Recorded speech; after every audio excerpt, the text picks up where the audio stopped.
The room was white, not the clean white of fresh snow or Sunday church linens, but the sterile, suffocating white of a place where memories went to die. In that colorless void, a woman sat motionless on a metal chair, her hands folded in her lap, with the careful precision of someone who had forgotten how to move naturally. Her eyes stared at nothing. Her face held no expression. She might have been a photograph, might have been a ghost, might have been anything except what she had once been. The sound of footsteps echoed in the hallway beyond her door. Heavy boots, a man's tread, then voices low and urgent. "The serum is holding." The first voice belonged to someone accustomed to being obeyed. 87% memory suppression, came the reply. Clinical, detached. The voice of a man who had long ago stopped seeing his patients as human beings. The remaining fragments are inconsequential. A name, Jacob, some vague sense of a place called Bitter Creek. Nothing that could compromise our operation. And if she remembers more, a pause. Then, with the casual indifference of someone discussing livestock, then we administer another dose, or we dispose of her entirely. Either way, the problem resolves itself. The footsteps retreated, the voices faded, and in that white room the woman who had once been Eliza Mercer sat in her chair and stared at nothing. A single tear traced down her cheek, though she didn't seem to notice. Her lips moved, forming a word without sound. Jacob. The scene dissolved into darkness. 3 months earlier. Chicago. October rain hammering against the windows of an office that had seen better days. Charlotte Hayes sat at a desk buried under case files, her eyes fixed on a photograph that had haunted her for the better part of a year. The woman in the picture looked young, hopeful, alive. Below the image, stamped in red ink that seemed to bleed across the page, were 3 words that felt like an indictment. Case closed. Victim deceased. Lottie closed the file with hands that had stopped trembling months ago. She had learned to lock her emotions away, to view each failure as data rather than tragedy. It was the only way to survive in this business, the only way to keep breathing when the ghosts started crowding too close. But Mary Aldrich wouldn't stay buried. The case had been straightforward on paper. Missing woman, age 23, last seen boarding a train west in response to a matrimonial advertisement. Family hadn't heard from her in 6 weeks. The Pinkerton agency had been hired to investigate. Lottie had been assigned to the case because she was good at finding people who didn't want to be found. She had found Mary, but not in time. The girl had been in a boarding house in St. Louis alive, but broken in ways that no doctor could fix. She had answered a letter from a man calling himself William Sterling. Romantic words, promises of a ranch in Montana, and a future built on partnership. Mary had traveled halfway across the country with her life savings sewn into the lining of her traveling case. She had never met William Sterling. The man who met her at the station had taken her money, her dignity, and nearly her life before she managed to escape. Lottie had found her 3 days later, had held her while she cried, had promised that the man who hurt her would face justice, had meant every word.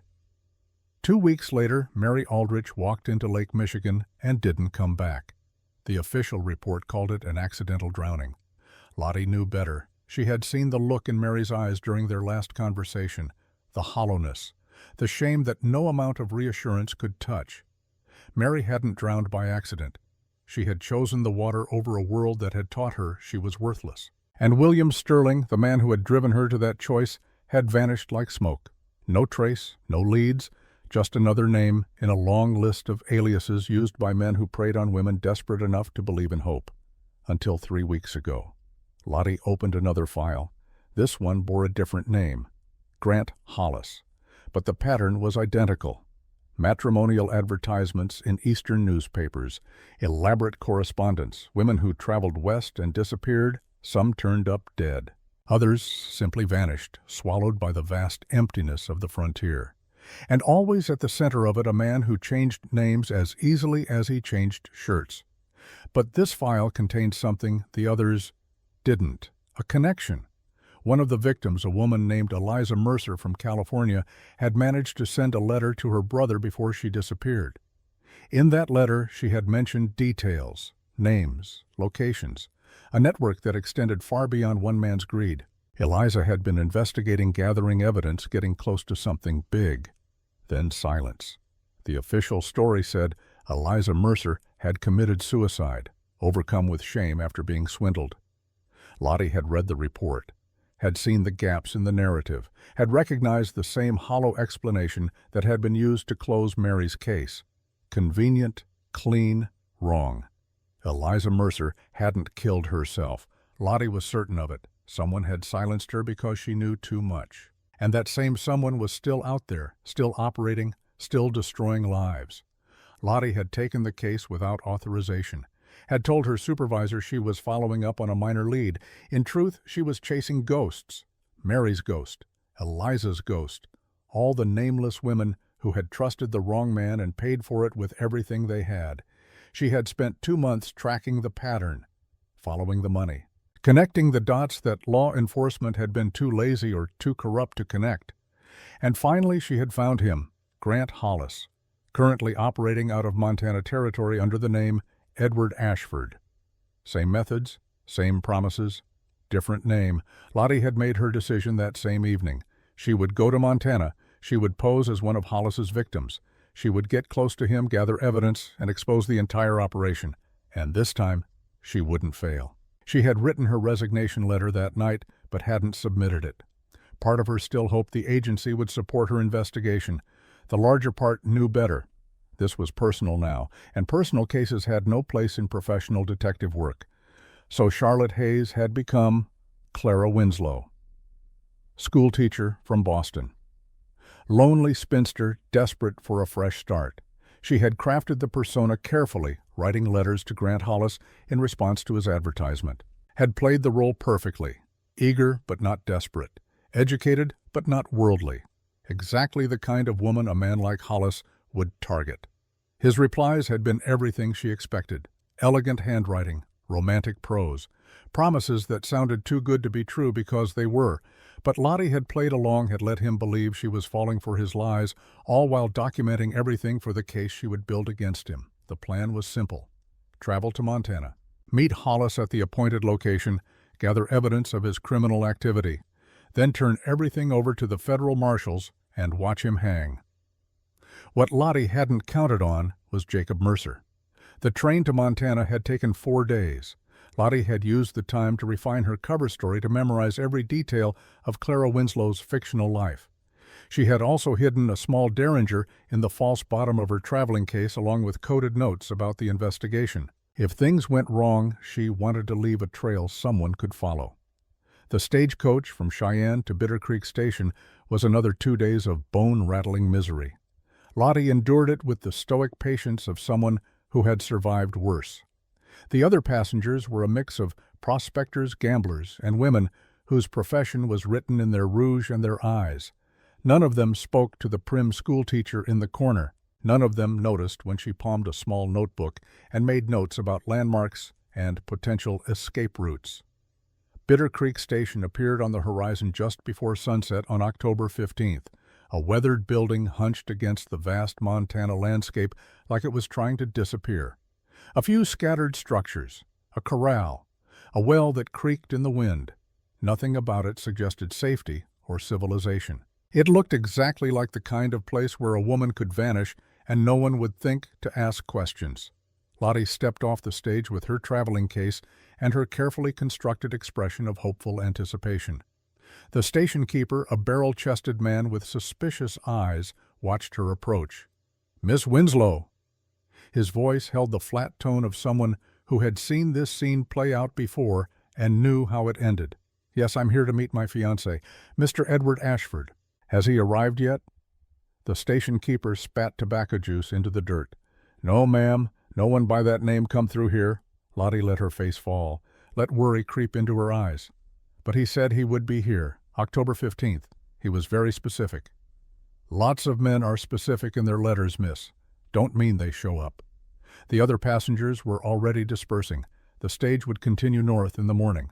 For now, Lottie was alone at a desolate way station with nowhere to go and no one coming for her. Exactly as she had planned. She had chosen this role carefully.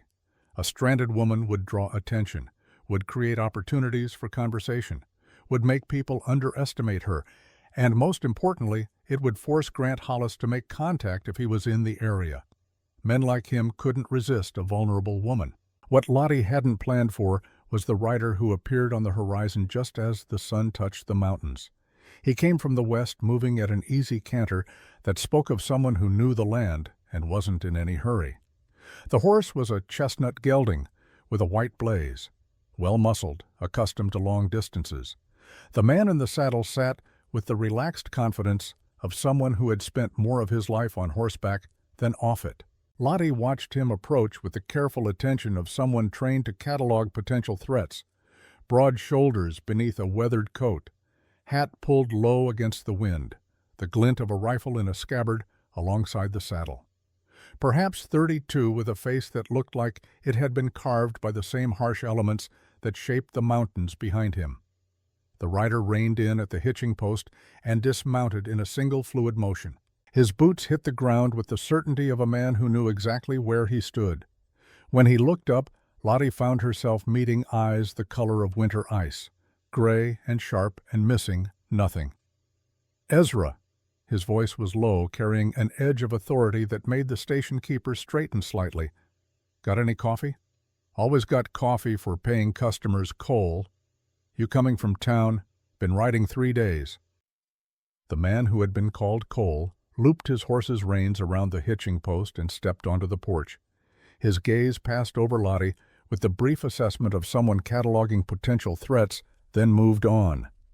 "Got business up north. Stage won't be through until tomorrow." "Don't need the stage." Cole pulled off his gloves and tucked them into his belt. "Just need coffee and feed for the horse." They moved past Lottie as if she were part of the furniture. Another fixture of the station no more noteworthy than the bench she would soon pretend to occupy.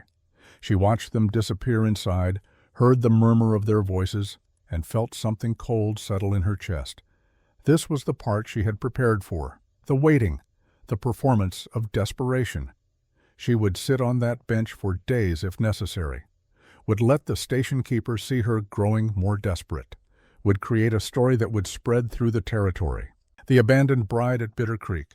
Everyone would remember her, and when Grant Hollis eventually made contact, she would have witnesses. Lottie settled onto the bench with her traveling case at her feet. The wind was picking up, carrying the first sharp promise of winter. She pulled her shawl tighter and stared at the horizon, playing the role of a woman watching for someone who would never come. Except in her case, she wasn't watching for Grant Hollis. She was watching for any sign of the network he worked for, any hint of the larger operation that had swallowed Eliza Mercer and Mary Aldrich and God knew how many others. Inside the station, Cole Mercer wrapped his hands around a tin cup of bitter coffee and let the warmth seep into his bones. He had been riding hard for 3 days, following a trail that had grown cold twice before he picked it up again, and his body ached in ways that reminded him he wasn't 22 anymore. "That woman out there," he kept his voice low, though he suspected she couldn't hear through the thick walls. "How long has she been sitting on that bench?" "Just got off the stage." Ezra settled into a chair across the rough-hewn table, his own cup cradled in weathered hands. "Says she's meeting her fiancé, Edward Ashford. He never showed." Cole's cup went very still. "Edward Ashford. You know him?" "No." Cole set down his coffee with careful precision. "But I know the type." "What's her name?" "Clara Winslow. From Boston, if I had to guess. Got that educated look. Proper." Ezra's lip curled slightly, stupid enough to travel halfway across the country for a man she never met face to face. Cole stood and moved to the window. The woman on the bench sat with perfect posture, her hands folded in her lap, her eyes fixed on the middle distance. She looked exactly like what Ezra had described, a schoolteacher, respectable, naive, except for one thing. Cole had spent 3 years hunting men who lived on lies. He had learned to read people the way other men read books. And something about the woman on that bench didn't add up. Her posture was too controlled, her stillness too deliberate. She held herself like someone playing a role rather than someone lost in genuine distress. "I need to speak with her." Cole turned away from the window. Why you looking to rescue another one? Ezra's voice held a note of warning. Cole, you can't save every woman who gets swindled by a smooth talker. I'm not trying to save her. Cole headed for the door. I'm trying to figure out if she's who she says she is. He found her exactly where he had left her, sitting on the bench, staring at nothing. She didn't turn when he approached, didn't acknowledge his presence until he spoke. Miss Winslow. She looked up. Her eyes were brown, he noticed, dark enough to hide secrets. She studied him for a moment before responding. Yes, name's Cole Mercer. I own a ranch about 40 miles north of here, the Bar M. He paused, choosing his words carefully. Ezra says you're waiting for a man named Edward Ashford. My fiancé. Her voice was steady, too steady for a woman who had just been abandoned. He was supposed to meet me here. Perhaps he was delayed. Perhaps. Cole settled onto the bench beside her, keeping a respectful distance. Or perhaps he was never planning to come at all. She stiffened, almost imperceptibly. I don't know what you mean. Edward Ashford is an alias. The man you've been corresponding with is a criminal who targets women through matrimonial advertisements. He convinces them to bring their savings west, then robs them and disappears. You're not the first woman I've seen sitting on this bench waiting for a man who's never coming. Lottie kept her expression carefully neutral. Surprise, confusion. The appropriate emotions for someone receiving devastating news. But inside her mind was racing. How did this rancher know about Hollis's operation? Why was he telling her this? What was his angle? I don't believe you, she said, putting just the right amount of tremor in her voice. Edward's letters were sincere. He loves me. Love. Cole's laugh was bitter. Men like Edward Ashford don't love anyone but themselves. Whatever he wrote to you, it was designed to manipulate you into trusting him, into bringing him money. I didn't bring any money. The lie came easily. Just my belongings. Cole turned to look at her fully, and Lottie felt the weight of that winter-gray gaze. Then you're either very poor or very smart. Which is it, Miss Winslow? Or should I call you by your real name? The world seemed to stop. Lottie's hand moved instinctively toward the hidden pocket in her skirt where she kept the derringer, but she stopped herself. This man hadn't threatened her, hadn't moved aggressively. He was simply watching her with those pale eyes that seemed to see straight through her carefully constructed persona. I don't know what you're talking about. She kept her voice level. My name is Clara Winslow. I'm a school teacher from Boston. No. Cole's voice was quiet but certain. You're Charlotte Hayes, former operative with the Pinkerton Detective Agency. You resigned your position 6 weeks ago and disappeared. What I can't figure out is why a trained detective would pose as a naive victim unless she was running her own investigation. Lottie stood quickly, her hand now openly reaching for her weapon. How do you know my name? Cole remained seated, his hands visible and empty. Because I've been investigating the same network you have. And when a Pinkerton detective suddenly takes an interest in Grant Hollis/Edward Ashford people, in my line of work notice. Your line of work. Lottie kept her distance, kept her hand near her weapon. Which is what exactly? Justice. The word was simple but carried the weight of years behind it. The legal kind when possible, the other kind when necessary. He finally stood, moving slowly so as not to spook her. Grant Hollis destroyed my sister's life 3 years ago. I've been hunting him ever since. When I heard about a school teacher from Boston coming west to meet Edward Ashford, I knew it was either another victim or someone playing at being one. Your cover is good, Miss Hayes, but not good enough to fool someone who knows what to look for. Lottie's mind was racing through possibilities. This could be a trap. Hollis could have sent this man to test her, or this could be exactly what it appeared to be. Another person hunting the same monster for personal reasons. Your sister, she said carefully. What happened to her? The change in Cole's expression was subtle but devastating. For just a moment the hard mask cracked, revealing the grief beneath. Eliza answered a matrimonial advertisement 4 years ago, traveled from California to Montana to meet a man calling himself William Sterling. She brought her inheritance, nearly $4,000. She never saw Sterling's face. By the time she realized she'd been swindled, she had nothing. William Sterling. The same name Mary Aldrich had mentioned before she died. Lottie felt her certainty solidifying. This man was telling the truth. And now, she asked, And now she's dead. Cole's voice was flat, final. She took her own life 8 months after returning home, couldn't live with the shame of it, of being fooled, of having to admit to everyone who warned her that they were right. Lottie thought of Mary walking into the lake, of the case file stamped with those damning words, "Victim deceased." "I'm sorry." "Don't be sorry." Cole's eyes met hers, and there was steel in them now. "Be useful. You're here to bring down Hollis. So am I. We can work together or get in each other's way. Your choice." "How do I know I can trust you?" "You don't." He pulled something from his coat pocket, a photograph worn from handling. "But maybe this will help." Lottie took the photograph. It showed a young woman with dark hair and laughing eyes standing beside a man who could only be a younger version of Cole Mercer. The resemblance was unmistakable. Brother and sister caught in a moment of happiness that would never come again. "That was taken the week before Eliza left for Montana," Cole said quietly. She was so excited, so certain she was finally going to have the life she dreamed of. I didn't have the heart to tell her I was skeptical. Thought maybe I was just being overprotective. His jaw tightened. I should have stopped her. Lottie handed back the photograph. "You couldn't have known.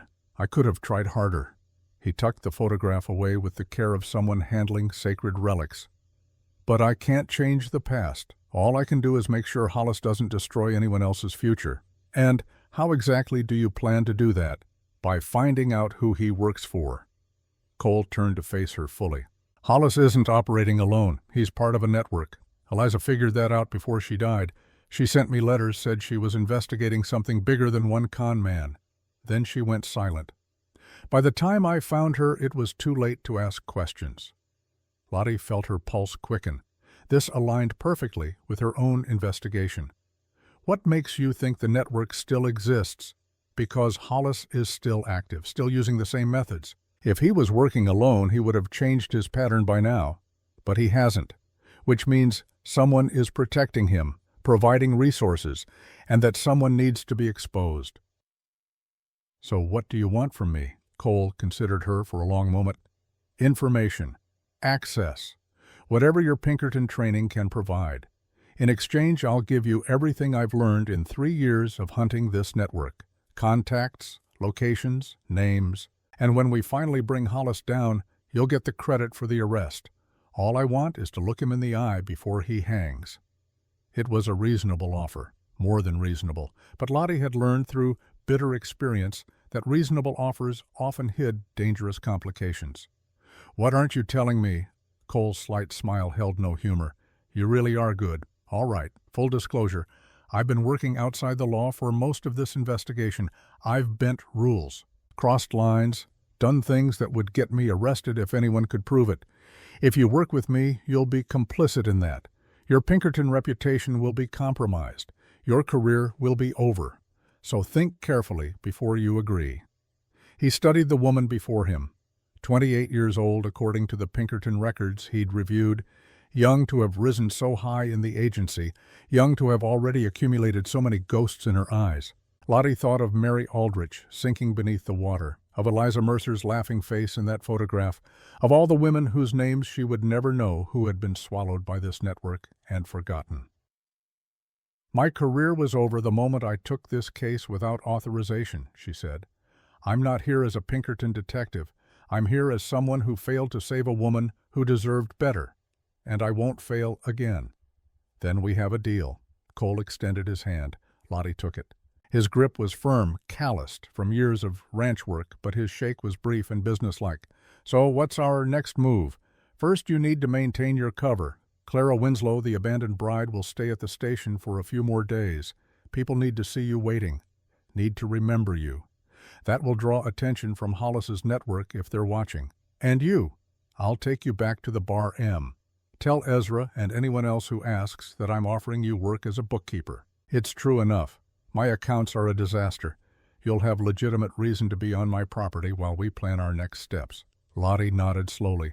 "And if Hollis makes contact while I'm there, then we'll be ready for him." Cole turned to look at the horizon where the sun was sinking toward the mountains. 3 years I've been hunting this bastard, 3 years of dead ends and near misses. But I'm closer now than I've ever been. and with your help we might actually finish this." The first stars were appearing in the darkening sky. Somewhere out there, Grant Hollis was going about his business confident that he was untouchable, that the law would never catch up with him, that the women he destroyed didn't matter. He was wrong. The next 3 days passed in a carefully choreographed performance. Lottie sat on the bench at Bitter Creek Station, playing the role of the abandoned bride with enough conviction to fool everyone except Cole Mercer. She let Ezra see her growing desperation, let the other travelers who passed through witness her decline from hopeful to heartbroken. Created exactly the story she needed people to remember. Cole visited each day ostensibly to check if she needed anything. In reality, he was filling her in on his investigation. 3 years of accumulated intelligence delivered in low conversations that looked like nothing more than a rancher showing kindness to a stranded woman. On the 4th day, Cole made his offer publicly, loudly enough for Ezra and several others to hear. "Miss Winslow, I can't in good conscience leave you here with no prospects. My ranch needs a bookkeeper, someone educated who can manage accounts and correspondence. The pay is $30 a month, room and board included. It's honest work and it would give you time to figure out your next steps." Lottie had played her part perfectly. Reluctance, suspicion. The appropriate hesitation of a woman who had learned too late about trusting strangers. But eventually, she had accepted. What choice did she have? They left Bitter Creek Station at first light on the 5th day. As they rode north toward the Bar M, Lottie felt the weight of her performance lifting slightly. No more playing the victim, no more pretending to be helpless. Out here with just Cole and the endless Montana landscape, she could be herself again. "Your foreman," she said, after an hour of riding in silence. "Joshua Burns. What does he know about your investigation?" "Everything." Cole's eyes remained fixed on the trail ahead. "Joshua and I rode together when I was still a marshal. He knows what I'm doing and why. You can trust him. And the rest of your men, they know I'm looking for someone, but not the details. The fewer people who know the truth, the fewer potential leaks." They reached the Bar M as the sun was climbing toward its zenith. The ranch spread out across a valley that seemed to go on forever, backed by mountains that still held snow on their peaks, even in October. It was beautiful in a harsh, unforgiving way, the kind of place that would kill you if you weren't strong enough to survive it. A man emerged from the barn as they approached. Older than Cole by at least 15 years, with a weathered face that had seen too much sun and too little kindness. His eyes tracked Lottie with undisguised suspicion. "Joshua." Cole dismounted and handed his reins to a young ranch hand who had appeared from somewhere.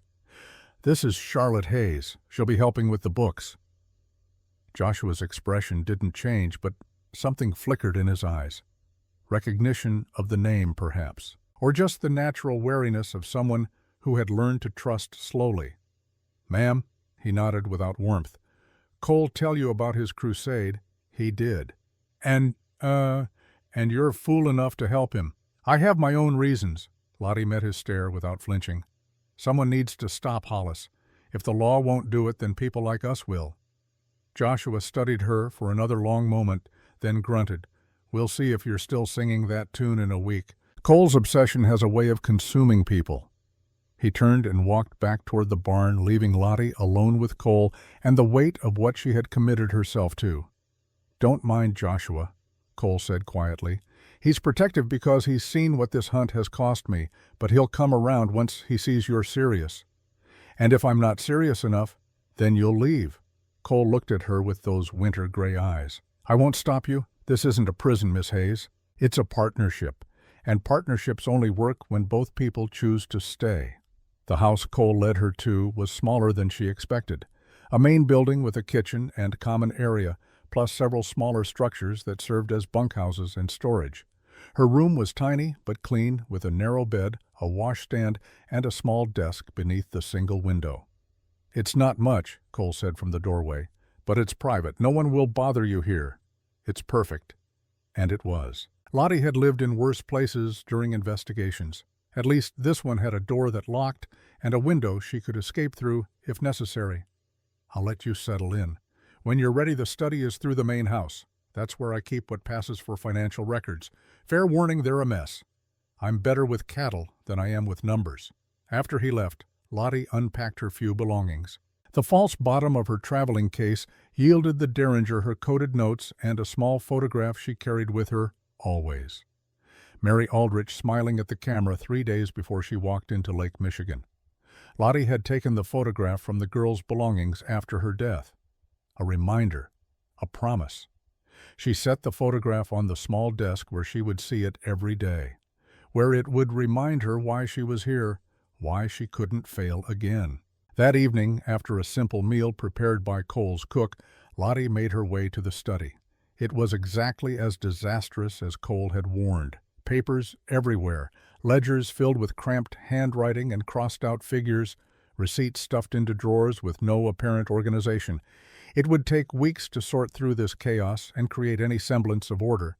But Lottie had learned patience in her years with Pinkerton, and she had learned that chaos often hid important details.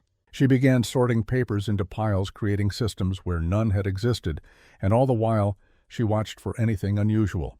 Any transaction that didn't fit, any name that seemed out of place.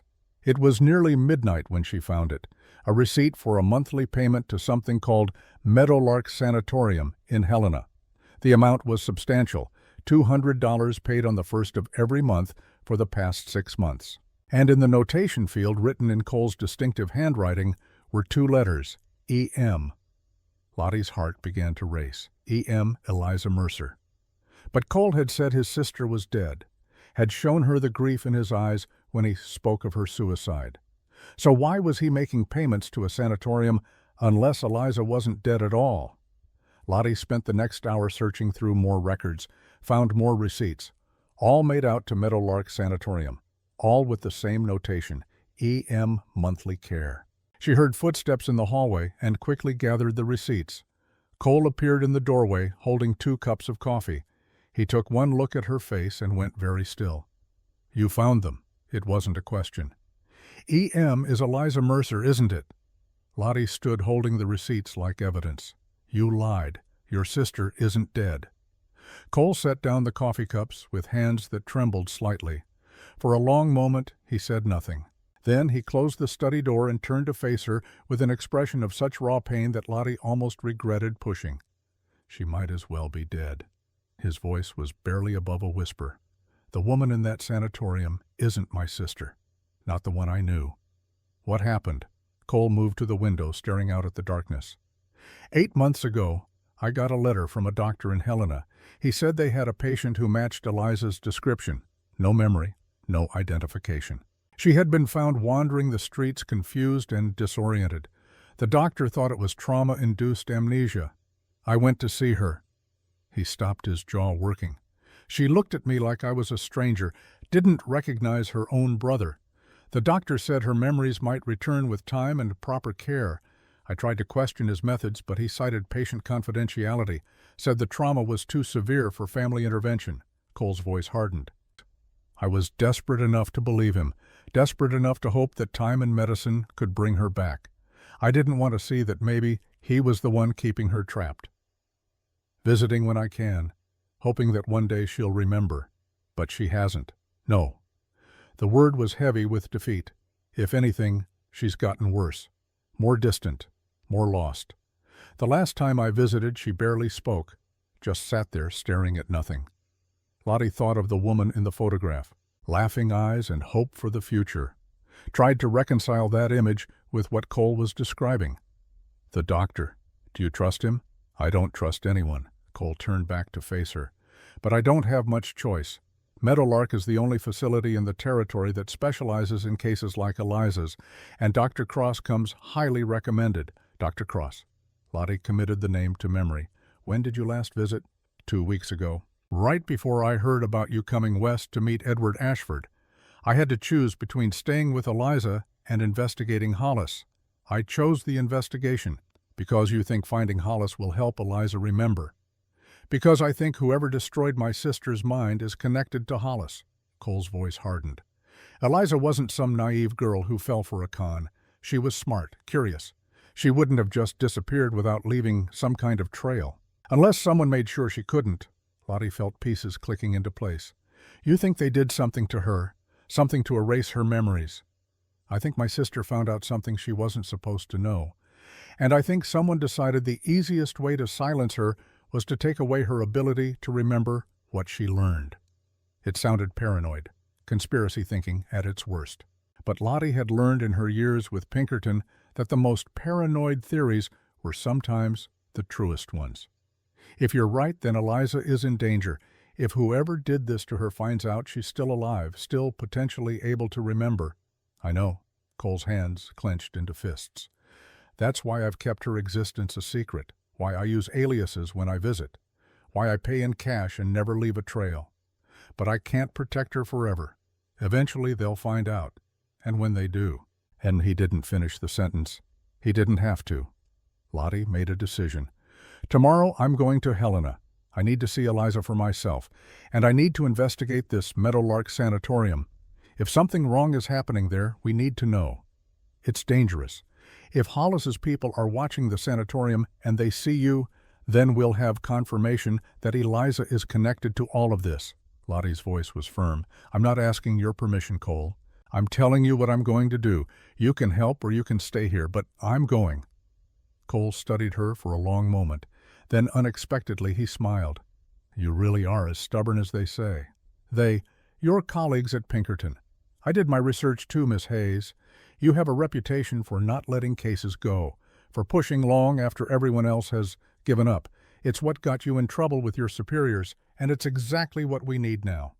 Before Lottie could respond, there was a sharp knock at the study door. Joshua entered without waiting for an invitation, his face grim. Cole, letter just arrived. Special delivery. He handed over an envelope, unmarked, no return address. Cole opened it with hands that had gone steady with the calm of someone expecting bad news. Lottie watched his face drain of color as he read. What is it? Cole handed her the letter without speaking.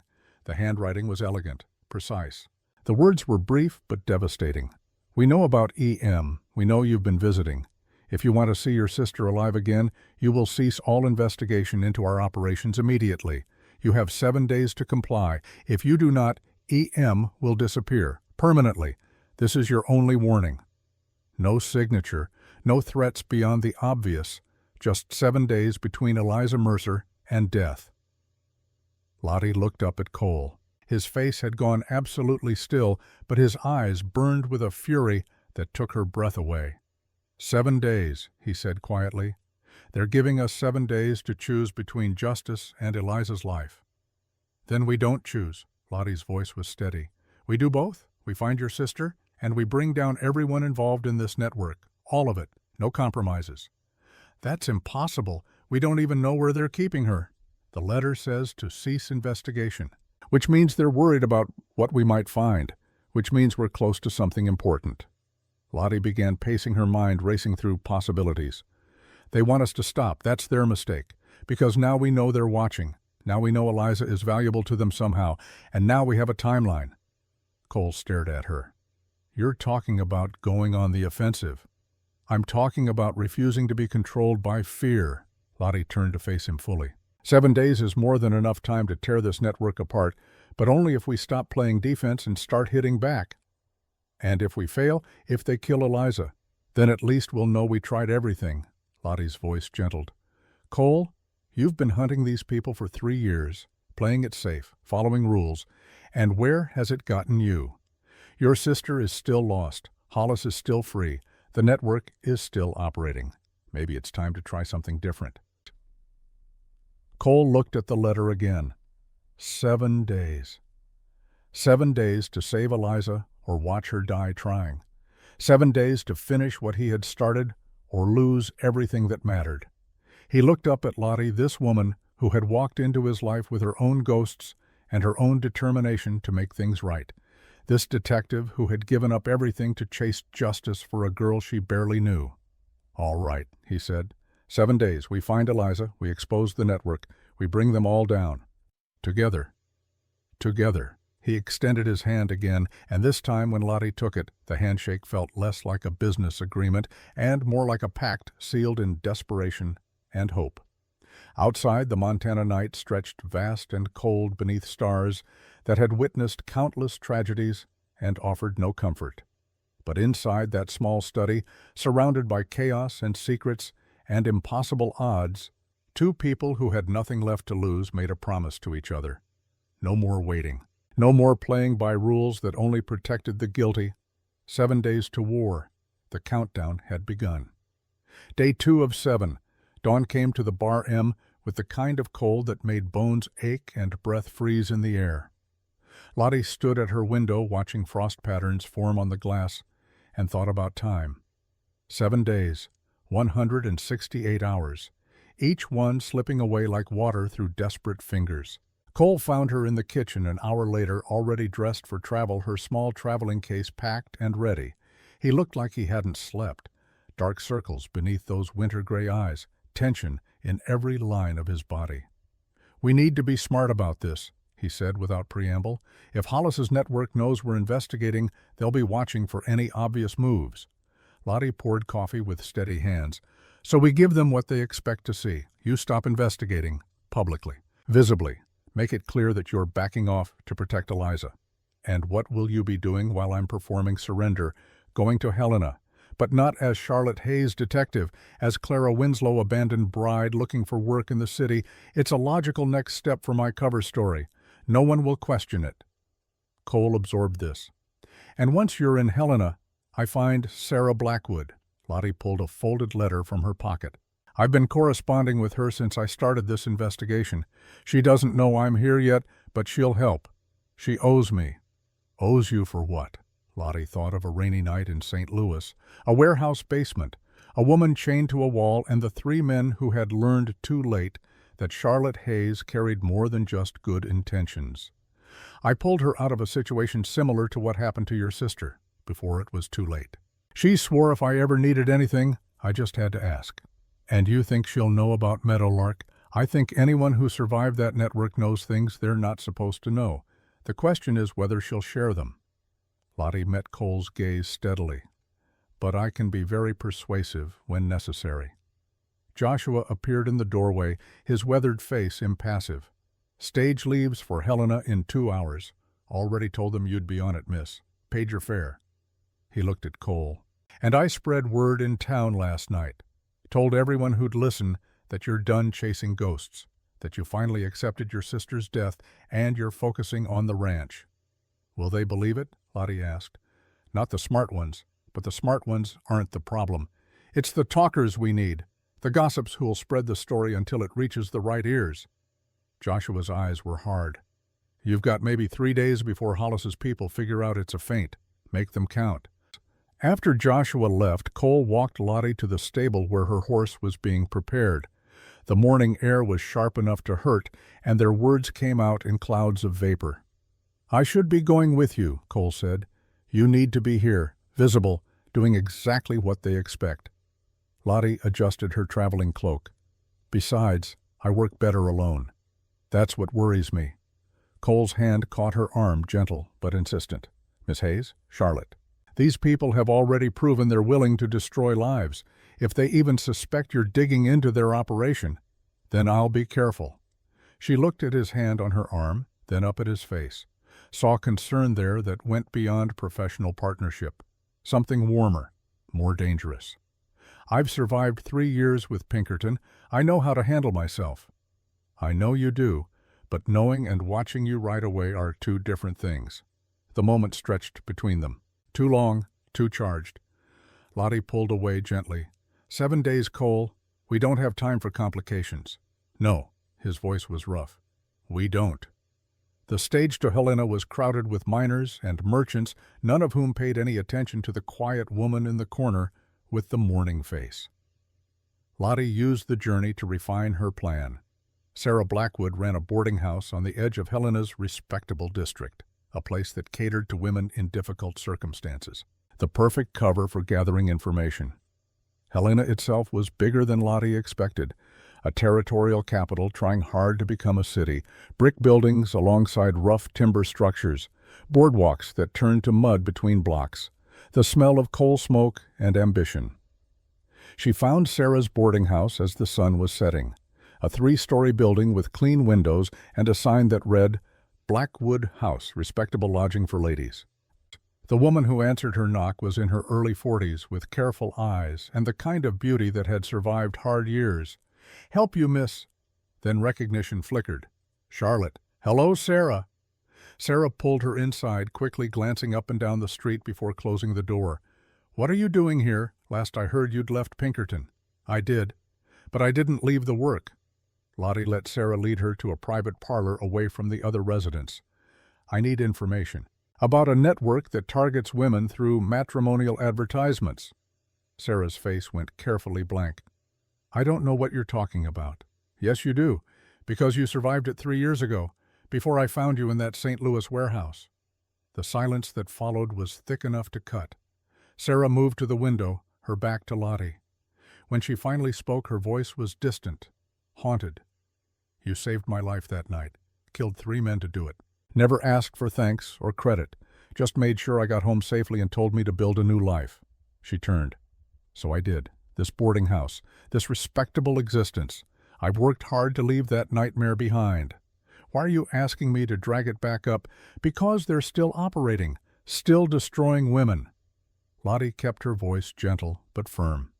"A woman named Eliza Mercer, another named Mary Aldrich. How many more, Sarah? How many more have to die before someone stops them?" "You can't stop them." Sarah's laugh was bitter. "You don't understand how deep this goes, how protected they are." "Then help me understand, please." Sarah studied her for a long moment. Then she moved to a locked cabinet, retrieved a bottle of whiskey, and poured 2 glasses. "You'll need this." They sat across from each other in the fading light, and Sarah began to talk. It started small.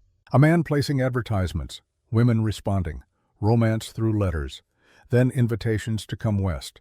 The women would arrive with their savings ready to start new lives, and they'd vanish. "Into brothels?" Lottie asked. "Sometimes, but not always. The beautiful ones, the educated ones, they were worth more intact. They'd be transported to San Francisco, sold to wealthy men who wanted wives but didn't want the complications of courtship. Or they'd be shipped further. China, South America, places where no one would look for them." Lottie felt ice settling in her stomach. "How many?" "I don't know, dozens, hundreds. I was only with them for 6 months before you found me, but I saw at least 20 women pass through." Sarah took a long drink. "The ones who resisted, who tried to escape or fight back, they were dealt with. Sometimes killed, sometimes broken in other ways. There's a place called Meadowlark Sanatorium. Do you know it?" Sarah's glass stopped halfway to her lips. "How do you know about Meadowlark?" "A woman I'm looking for. Eliza Mercer. She was investigating this network 4 years ago. She disappeared. Her brother has been paying for her care at Meadowlark, but I think something wrong is happening there." "Something wrong" is an understatement. Sarah set down her glass with hands that trembled slightly. "Meadowlark isn't a sanatorium. It's where they send the women who know too much. The ones who can't be killed because their deaths would raise questions. They have a doctor there, Dr. Vincent Cross. He specializes in memory erasure." The room seemed to tilt. Memory erasure. "A drug called lethe serum, named after the river of forgetfulness in Greek mythology. It destroys memories. Not all of them, but enough. The women who are treated with it become shells, empty, compliant. They forget who they were, what they knew, why they were dangerous." Lottie thought of Cole's description of his sister, staring at nothing, not recognizing her own brother. And this Dr. Cross, who does he work for? That's where it gets complicated. Sarah leaned forward. "The whole operation is run by a man named Victor Crane. On the surface, he's a respectable businessman, cattle broker, land speculator, pillar of the community. But underneath, he controls everything. The advertisements, the recruitment, the transportation network, the sanatorium. All of it." Victor Crane. The name clicked in Lottie's memory. Cole had mentioned him. A merchant the Bar M had done business with. "Does Crane operate alone?" "He has people. Hollis is one of them. There are others. But Crane is the spider at the center of the web. If you want to bring down the network, you have to get to him." "How?" Sarah's smile was grim. "You'd have to become one of the women he wants. Educated, attractive, vulnerable. You'd have to let yourself be recruited. Get close enough to gather evidence, and pray you can get out before they realize what you're doing." "Can you help me get recruited? Charlotte, are you insane?" These people don't just destroy lives, they erase them. If they catch you, I know the risks. Lottie's voice was steel.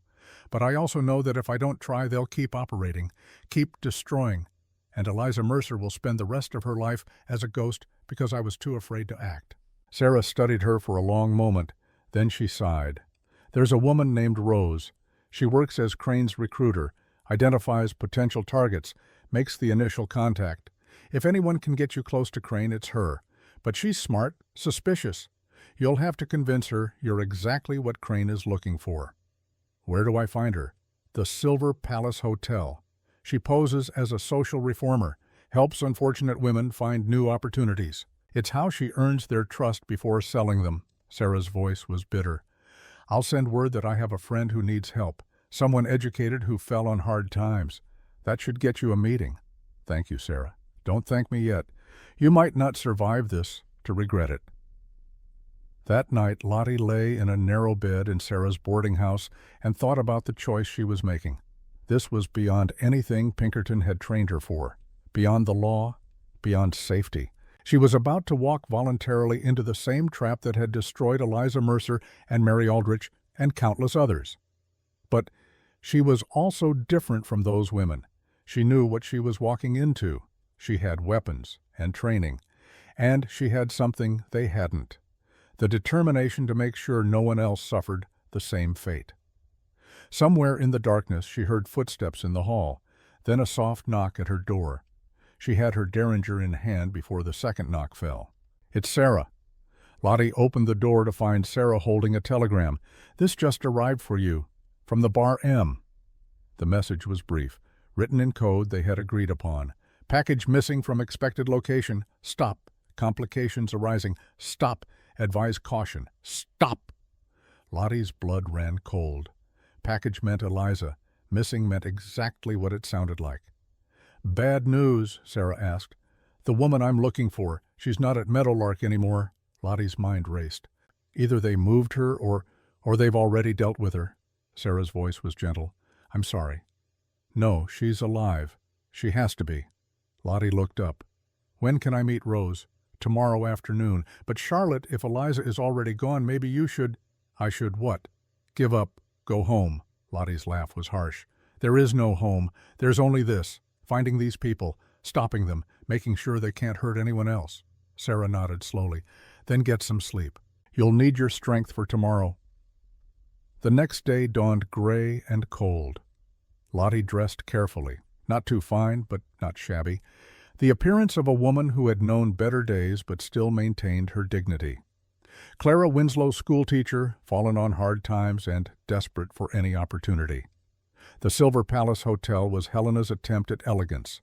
Red velvet curtains, crystal chandeliers, the kind of place that catered to successful miners and territorial politicians. Rose received her in a private parlor on the third floor. She was younger than Lottie expected. Perhaps 30, with carefully curled blonde hair and eyes that calculated value with every glance. Her smile was warm. Her handshake was firm. Everything about her screamed trustworthy, professional woman. Miss Winslow Sarah speaks very highly of you. Please sit. Would you care for tea? They went through the ritual of polite conversation. The weather, the challenges of frontier life. The difficulties educated women faced in finding suitable employment. Rose was good. Very good. She made Lottie feel heard, understood, valued. Sarah mentioned you were recently disappointed in a romantic arrangement, Rose said eventually. A gentleman who proved less than honorable. Lottie let pain flicker across her face. I'd rather not discuss it. Suffice to say, I made poor choices and trusted unwisely. We've all been there, my dear. The important thing is moving forward, building a new future. Rose leaned forward conspiratorially. I work with an organization that helps women in your situation. We connect educated, respectable ladies with opportunities, good positions, fair wages, a chance to start fresh. What kind of positions? Governesses, tutors, companions to wealthy families, the sort of work that values your education and refinement. Rose's smile widened. Some of our placements are quite lucrative. Women who join our program often find themselves far better off than they ever imagined. It was smoothly done. No overt promises, no specific details, just the suggestion of prosperity and security, exactly the kind of pitch that would appeal to a desperate woman. "It sounds wonderful," Lottie said carefully. "But surely there must be some sort of fee or obligation." "Nothing like that. We're funded by philanthropic gentlemen who believe in helping women achieve their potential. All we ask is that you're willing to relocate if the right position becomes available. Some of our best opportunities are in San Francisco or abroad." There it was, the hook buried in honey.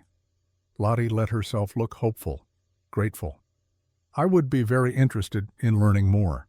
"Excellent. But before we proceed, I'll need to arrange a meeting with my employer. He likes to personally approve all our candidates, make sure they're suitable for our program." "Of course. When would this meeting be?" "Tonight, if you're available. Mr. Crane keeps unusual hours due to his business commitments." Victor Crane. Sarah's warning echoed in Lottie's mind. The spider at the center of the web. She was about to walk directly into his presence. Tonight would be perfect. "Wonderful. Meet me here at 8 o'clock. And Miss Winslow." Rose's smile took on a sharper edge. "Do dress nicely. First impressions matter to Mr. Crane." Lottie spent the afternoon preparing. Not just her appearance, but her mind. She reviewed every detail of Clara Winslow's cover story, every manufactured memory, every fabricated detail. One slip could mean exposure. Exposure could mean death. Sarah found her as she was getting ready. "You don't have to do this. We could find another way." "There is no other way. Not in 7 days." Lottie checked the derringer hidden in her sleeve. "If something happens, if I don't come back. There's a letter in my room addressed to Cole Mercer at the Bar M. Make sure he gets it." "What does it say?" "Everything I know about the network. Names, locations, evidence. Enough for him to finish this, even if I can't." Lottie met Sarah's eyes in the mirror. "And tell him I'm sorry I failed." "You haven't failed yet." "No, but I might. And if I do, someone needs to keep fighting." At 8 o'clock precisely, Lottie presented herself at the Silver Palace. Rose was waiting, dressed in elegant evening attire. "Perfect timing. Mr. Crane is ready for us." They took a private carriage through Helena's darkening streets, away from the respectable center, toward the warehouse district where questions weren't asked and screams went unheard. Lottie's hand stayed near her hidden weapon. The carriage stopped at a large building that had once been a grain warehouse. Light spilled from windows on the upper floor. Rose led Lottie inside and up a narrow staircase to a room that had been converted into something resembling an office. Expensive furniture, Persian rugs, the trappings of wealth displayed like a peacock's feathers. And standing by the window, silhouetted against the lamplight, was a man Lottie recognized from Cole's descriptions. Victor Crane was perhaps 50, with silver threading through dark hair, and the kind of presence that came from years of wielding power. He turned as they entered, and his smile was warm, paternal, utterly false. "Miss Winslow, Rose has told me wonderful things about you. Please sit." Lottie settled into the offered chair, every sense on alert. Crane studied her with eyes that missed nothing. She felt evaluated, priced, catalogued like merchandise. "You were a schoolteacher, I understand, in Boston?" "Yes, sir, at the Fairchild Academy for Young Ladies." "And you came west for a romantic prospect that didn't materialize." Crane's tone was sympathetic. "These frontier men can be unreliable. I'm sorry you were disappointed." "I'm trying to move forward, to find new opportunities." "Admirable, very admirable." Crane moved to his desk, opened a drawer, and pulled out a file. "Rose mentioned you have excellent references. Education, refinement, exactly the qualities our program values." He opened the file, and Lottie's heart stopped. Inside were photographs, not of Clara Winslow, of Charlotte Hayes. Pinkerton identification, case files, everything. Crane looked up, and his smile had changed, still warm, but now with teeth. "Or should I say the qualities that make you a very interesting problem, Miss Hayes?" The derringer was in Lottie's hand before Crane finished speaking. But Rose was faster. The click of a pistol being cocked came from behind her. "I wouldn't, dear. Mr. Crane and I have been expecting you." Lottie's mind raced through options. The door was blocked. Rose had the advantage of position. Crane probably had additional security nearby. Fighting her way out was suicide. "How long have you known," she asked, keeping her voice steady, "since Rose first contacted you?" Crane settled back in his chair, completely at ease despite the weapon pointed at his chest. "Did you really think we wouldn't recognize Charlotte Hayes, the Pinkerton detective who's been asking questions about our operations for the past year? You're quite famous in certain circles." "If you knew why bring me here, because I wanted to meet the woman brave enough or stupid enough to walk into my trap." Crane's eyes glittered. "And because you're worth far more to me than the average recruit. A trained detective, educated, attractive. There are buyers who would pay a fortune for someone with your credentials." Lottie felt ice flood her veins. "You're going to sell me." "Eventually, but first I need to know what you've learned, who you've told, what evidence you've gathered." Crane nodded to Rose. "Take her weapon." Rose moved with professional efficiency, disarmed Lottie, bound her hands with rope that bit into skin. Through it all, Lottie stayed silent, her mind working desperately for any advantage. "You won't get away with this," she said. "People know I'm here. If I disappear, people will assume you met the same fate as Mary Aldrich, another tragic victim of frontier dangers." Crane's voice was almost kind. "Don't worry, Miss Hayes. We'll take good care of you, just as we've taken care of Eliza Mercer." The name hit like a physical blow. Where is she? Somewhere safe. Somewhere you'll join her very soon. Crane stood. "I must say I admire your dedication. Throwing away your career for this crusade. But I'm afraid your investigation ends here. Rose, take Miss Hayes to the holding facility. We'll deal with her after I've concluded my other business tonight." As Rose marched her down the stairs at gunpoint, Lottie's mind catalogued everything. The layout of the building, the sounds from other rooms, the fact that Crane mentioned other business, which meant he wasn't leaving immediately. Small details that might mean nothing or might be the difference between life and death. They put her in a room that had once been a storage closet, stone walls, single barred window too small to escape through, a metal chair bolted to the floor. Rose secured Lottie to the chair with practiced ease.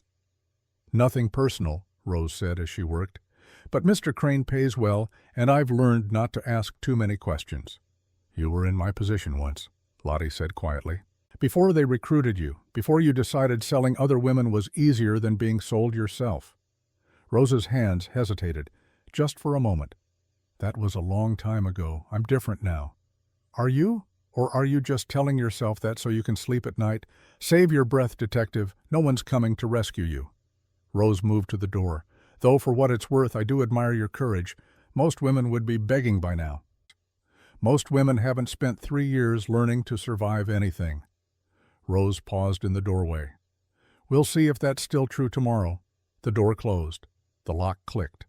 And Charlotte Hayes sat alone in the dark, bound to a chair in the heart of enemy territory, with no rescue coming and no way out. 7 days had become 6, then 5. Now Lottie wasn't sure she'd survive to see 4, but she was still breathing, still thinking, still dangerous. And somewhere in this building, there might be evidence, information, something that could bring Crane's entire operation crashing down. All she had to do was survive long enough to use it. Meanwhile, 40 miles north, Cole Mercer was standing in the ruins of Meadowlark Sanatorium, staring at evidence that changed everything. The sanatorium had been abandoned in a hurry, medical equipment left behind, files scattered, and in Dr. Cross's office hidden in a false drawer, Cole had found research notes that made his blood run cold. Subject EM memory suppression successful at 87%. Remaining fragments persist despite multiple treatments. Subject demonstrates unusual resistance to lethoserum. Recommend increased dosage or permanent disposal. The date on the report was 1 week ago, which meant Eliza had been alive then, but the final notation sent ice through Cole's heart. Subject transferred to primary facility per VC orders. Location classified. Treatment to continue until full compliance achieved or subject expires. VC Victor Crane, the name Joshua had mentioned. The cattle broker Cole had done business with for years, the man who had been funding this nightmare. Cole was still processing this when hoofbeats thundered into the courtyard. Joshua riding hard, his face grim, but Joshua wasn't alone. Behind him rode a man in a federal marshal's badge. Thomas Whitaker, Territory Marshal, from Helena. Mr. Mercer. Whitaker dismounted, his face grim. I received your telegram yesterday. You said you had evidence of a criminal network operating across territorial lines. Cole's telegram, sent 2 days ago when he first suspected Crane's involvement. A desperate gamble that federal authority might succeed where he had failed. He handed over the research notes. The receipts documenting payments to Meadowlark. The names he had been collecting for 3 years. Victor Crane, cattle broker, pillar of the community, and the man running the largest human trafficking operation in the territory. Whitaker read in silence. His expression darkened with each page. This is extensive, but it's also circumstantial. We'd need more to make arrests stick. Testimony. Witnesses. Caught in the act. I'll get you more. Cole's voice was ice. Crane has my sister, and he's taken a woman named Charlotte Hayes, formerly with Pinkerton. That's kidnapping of law enforcement personnel, federal jurisdiction, if we can prove he has them. Give me until tomorrow's sunset. I'll deliver Crane his operation and enough evidence to hang him twice over, but I need federal marshals ready to move when I call. Can you do that? Whitaker studied Cole's face, saw the determination there, the barely controlled fury of a man who had spent 3 years hunting and was finally closing in for the kill. I can have 20 men ready, but Mercer, if this goes wrong, if innocent people die, it won't. Cole swung back into his saddle. I've been waiting 3 years for this. I'm not letting him escape now. Then Joshua burst from the stable, telegram in hand. Cole, it's Miss Hayes. Sarah Blackwood sent word. She went to meet Crane last night and never came back. The world tilted. Cole grabbed Joshua's arm. What do you mean, never came back? She was supposed to return by midnight. When she didn't, Sarah went to the hotel, found the room empty. No sign of struggle, but this was on the desk. Joshua handed over a note, written in elegant script. Mr. Mercer, your associate has proven most interesting. If you wish to see her alive, you will bring yourself to Crane Ranch by sunset tomorrow. Come alone. Come unarmed, or Miss Hayes and your sister will both die. You have my word on that. Victor Crane. Cole crumpled the note in his fist. He has them both. Looks that way. Question is, what are you going to do? Cole stared at the horizon, his jaw set with the kind of determination that came from having nothing left to lose. I'm going to get them back. Both of them. That's suicide. Crane will have men, weapons. You can't take on his whole operation alone. Then it's a good thing I don't plan to go alone. Cole turned to face Joshua. Gather the men. Everyone you trust. We ride at dawn. Cole, this is madness. This is justice. Cole's eyes were winter ice. Crane wanted a war. He's about to get one. As night fell over Montana, 3 people faced impossible choices. Lottie bound in darkness, planning her escape. Eliza somewhere in the void fighting to remember, and Cole preparing to burn down everything that stood between him and the women he'd sworn to protect. 7 days had become a countdown to war, and tomorrow the blood would start to flow. Day 6 of 7, 18 hours since capture. The darkness in Lottie's cell was absolute, not the gentle dark of a Montana night, but the suffocating black of a place where hope went to die. She had lost track of time. Hours, days. The cold stone beneath her had long since stolen all warmth from her body, and the rope binding her wrists had cut deep enough that she could feel blood trickling down her fingers. But Charlotte Hayes had survived worse, had endured interrogations by men who thought breaking a woman was as simple as raising their voices, had walked out of burning buildings and knife fights and situations that should have killed her. She would survive this, too. The sound of footsteps in the corridor beyond her door made her freeze, not the heavy boots of guards. Something lighter, uncertain. Then a voice, barely above a whisper, filtered through the thick wood. Was there someone there, female, young, frightened? Lottie's detective instincts kicked in immediately. Yes, my name is Charlotte. Who are you? Silence. Then so quietly Lottie almost missed it. I don't remember my name. They took it from me. Eliza, it had to be. The people who put you here. Do you remember anything about them? Faces without names. Places I can't quite picture. And a word. Jacob. I think it's important, but I don't know why. Lottie's heart hammered. Eliza was in the next room, alive, still fighting through the fog they had put in her mind. "Jacob is your brother. He's been looking for you. He sent me to find you." A gasp. Then the sound of someone sliding down the wall on the other side of the door. "Brother? I have a brother named Jacob. How do I know that? How do I know it's true? Because some truths are stronger than any drug. Some memories run too deep to erase completely." Lottie shifted, trying to ease the pain in her shoulders. "What else do you remember? Anything about the people who did this to you?" "A man, silver hair, cold eyes. He called me Subject EM. Said I knew too much, that I was dangerous." Eliza's voice grew stronger. "There were others, women like me. He showed me what would happen if I didn't cooperate. Girls strapped to beds, empty eyes, gone. That man's name is Victor Crane. He's the one who runs this operation, who took your memories and sold those other women." Lottie spoke carefully, knowing that pushing too hard could shatter whatever fragile recovery was happening. "But you're not gone, Eliza. You're still in there, still fighting." "Eliza." The name was a whisper, a prayer. "That's my name. Eliza Mercer. I was investigating. I was trying to find evidence. There was a network, bigger than anyone knew, and I got too close."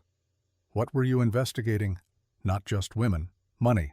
Crane was laundering money for criminal syndicates. Chinese tongs in San Francisco, Mexican cartels. The women were just one piece. I was writing an article, exposing everything." Eliza's breath caught. "But they found out. Hollis told them, and they came for me." Hollis was working for Crane. Hollis was a coward, doing what he was told because he was afraid, but Crane was the monster. A pause. Then, with growing urgency, "You said Jacob sent you. Is he safe? They threatened to kill him if I didn't cooperate." "He's alive. And he's coming for us both." "No." Eliza's voice cracked with terror. "He can't. It's a trap. Crane wants him to come, wants him to walk right into their hands. You have to warn him. You have to—" The sound of heavy footsteps cut off whatever Eliza was about to say. Multiple sets, moving with purpose down the corridor. Lottie tensed her mind, racing through scenarios. If they were coming to move her, she might have one chance at escape, one moment when the odds shifted enough to act. The door swung open. Two men entered. Neither one she recognized. Rough types. The kind who did violence for money and slept soundly after. Behind them, Grant Hollis stood in the doorway, and the expression on his face was pure misery. "Miss Hayes?" His voice was hollow. "I'm sorry it's come to this."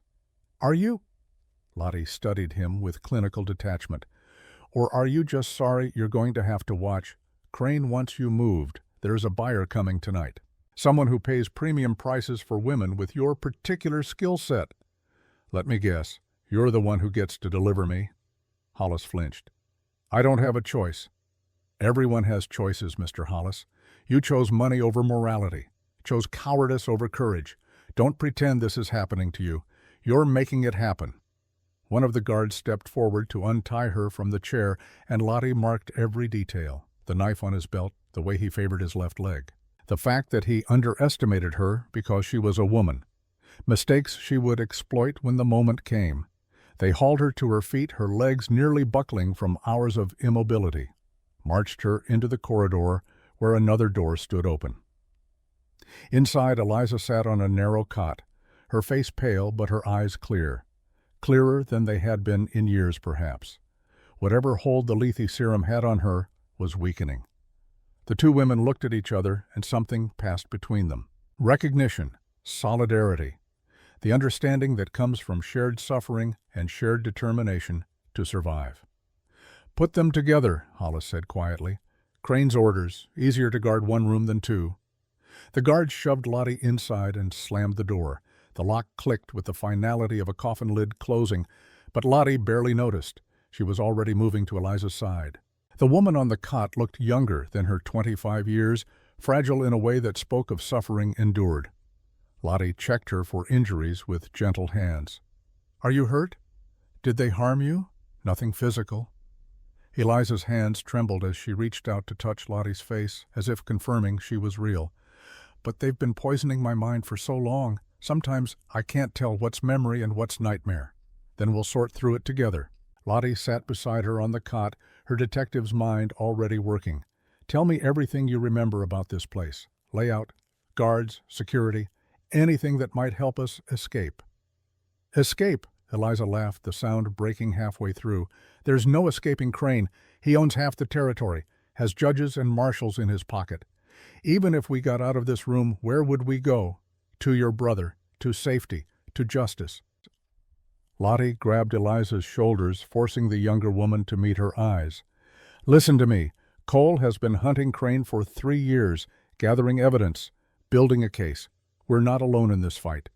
We just have to survive long enough for help to arrive. And if help doesn't come, then we save ourselves." Lottie's voice was steel. "I've been trained by the best detectives in the country. You were brave enough to investigate a criminal empire. Together we're more dangerous than Crane knows. We just have to make him believe we're broken long enough to find our opening." Eliza studied her for a long moment. Then something shifted in her expression. The fear didn't disappear, but it was joined by something harder, something that looked almost like hope. "You sound like Jacob. He never knew when to quit either. Tell me about him. Help yourself remember." So Eliza talked. Haltingly at first, then with growing confidence as memories surfaced through the chemical fog. She talked about growing up on the Bar M, about a brother who taught her to ride and shoot and think for herself, about a father who believed women were just as capable as men and raised his daughter accordingly, about dreams of becoming a journalist, of exposing corruption and speaking for those who had no voice. "I answered Hollis's advertisement as part of my investigation," Eliza said. "I knew it was a con, that was the point. I wanted to see how deep the operation went, wanted to gather evidence from the inside. But they discovered you. I got careless, let my guard down, started asking questions I shouldn't have asked." Eliza's voice hardened. "And Hollis, the spineless coward, told Crane everything, told him I was dangerous, that I needed to be dealt with. So Crane had you injected with lethe serum. Again and again, trying to erase what I knew, but I fought it. Held on to fragments, names, faces, the knowledge that what they were doing was wrong." Eliza looked at Lottie. "And I held on to Jacob. Even when I couldn't remember his face, I remembered the feeling of being loved, being safe. That was my anchor." Before Lottie could respond, the sound of gunfire erupted from somewhere outside the building, distant at first, then closer. Shouts, running feet, the unmistakable chaos of an assault. "What's happening?" Eliza pressed against the wall, terror and hope warring in her expression. Lottie moved to the small barred window peering out into the night. She could see muzzle flashes in the darkness, men running, the silhouette of riders approaching from multiple directions. "Someone's attacking the compound." "Jacob." "Probably, which means we need to be ready to move the moment an opportunity presents itself." Lottie began examining the door. Solid wood, heavy lock. But the hinges were old, corroded. A weakness she could exploit if she had the right tools. The hairpin hidden in the seam of her dress would have to do. She had picked more complicated locks with less. The trick was patience, steady hands, and absolute focus, despite the sound of battle raging outside. Lottie worked the pin into the mechanism, feeling for the tumblers, applying pressure at precisely the right angle. "How did you learn to do that?" Eliza watched with wide eyes. "Pinkerton training. We're taught to escape from any situation." The first tumbler clicked. "Though they prefer we not get captured in the first place." 2 more tumblers. The gunfire was intensifying. Closer now. Someone was fighting their way through Crane's defenses with systematic efficiency. Lottie allowed herself a moment of hope. Cole was coming, just like he promised. The final tumbler clicked home. The lock released. Lottie eased the door open a fraction, peering into the corridor beyond. Empty. The guards had abandoned their posts to join the fight outside. "Stay behind me," Lottie whispered. "Stay quiet. If I tell you to run, you run. Understand?" Eliza nodded, her face set with determination that reminded Lottie powerfully of Cole. They moved into the corridor, Lottie in front, Eliza close behind. The building was a maze of passages and rooms, many of them locked. Lottie navigated by instinct and training, heading toward what she hoped was an exit. Behind them, the sounds of combat grew louder. They were halfway to what looked like a stairwell when a figure stepped out of the shadows. Grant Hollis, his face ashen, a pistol trembling in his hand. "Don't!" His voice shook. "Please, I can't let you leave." Lottie stepped in front of Eliza, shielding the younger woman with her body. "Then shoot me, Mr. Hollis. Add murder to your list of crimes. I'm sure Crane will be pleased." "You don't understand. If I let you go, he'll kill my family, my wife, my children. He has men watching them right now." "So you'll condemn innocent women to save your own family? How does that make you different from Crane?" Hollis's gun hand wavered. "I never wanted this, any of this. I was just supposed to write letters, make promises. I didn't know what they were going to do with the women who came west. But you found out, and you kept doing it anyway." Lottie took a step forward. "You could have gone to the authorities, could have exposed the operation, could have saved lives. Instead, you chose complicity, chose to be the bait in a trap that destroyed dozens of women. I was afraid. We're all afraid, Mr. Hollis. The question is what we do with that fear. Do we let it make us cruel, or do we find the courage to do what's right despite it?" Behind them, Eliza spoke for the first time since escaping their cell. "You told Crane I was investigating. You're the reason they came for me, the reason they stole 3 years of my life." Hollis wouldn't meet her eyes. "I'm sorry, I'm so sorry. But I can't change the past. All I can do is try to protect what's left. Then help us." Lottie's voice softened. "Help us stop Crane. Testify against him. Give us the evidence we need to bring down the entire network. In exchange, I'll make sure the authorities protect your family. Get them somewhere safe where Crane can't reach them." "You can't promise that." "No, but I can try, which is more than you've done for any of the women you've helped destroy." The sound of boots on the stairs made them all freeze. Heavy, purposeful, multiple sets.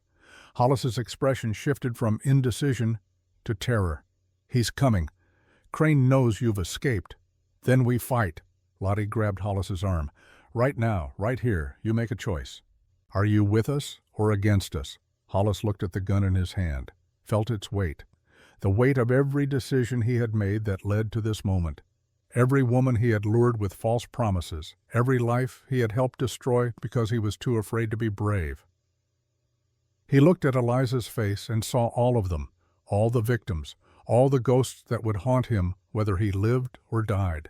His daughter was 7 years old. If she grew up and learned what her father had done, what would she think? Would she understand he had been trying to protect her, or would she see him for what he truly was, a coward?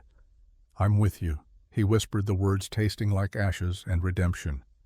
He handed the pistol to Lottie with trembling hands. "God help me. I'm with you." The guards appeared at the top of the stairs just as Lottie raised the weapon. She didn't hesitate, didn't warn them, just fired twice with the cold precision of someone who had learned long ago that survival sometimes required violence. Both guards went down. Lottie was already moving, grabbing Eliza's hand and pulling her toward the stairs. Hollis followed, his face the color of old parchment. They descended into chaos. The main floor of the warehouse was a war zone. Cole's men had breached the entrance and were engaged in a fierce firefight with Crane's security. Lottie counted at least 15 defenders. Crane had been prepared for an assault. She spotted Cole immediately. Impossible not to. He fought like a man possessed, moving with brutal efficiency through Crane's defenses. Joshua was at his side, covering his blind spots, their partnership forged over years, evident in every coordinated movement. "Jacob!" Eliza's scream cut through the gunfire. Cole's head whipped around, and the expression on his face when he saw his sister was beyond description. Joy and relief and anguish all compressed into a single moment. He started toward them, but a volley of gunfire forced him back into cover. Lottie assessed the situation with trained eyes. They were pinned down, outnumbered. Cole's assault had succeeded in creating chaos, but Crane's men were regrouping. This could turn into a massacre very quickly. Then she noticed what Cole apparently had not. The warehouse's main office was empty, the door standing open. Crane was gone. "Where is he?" She grabbed Hollis's shirt.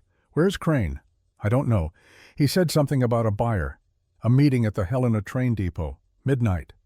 Lottie checked her stolen watch, 11:15.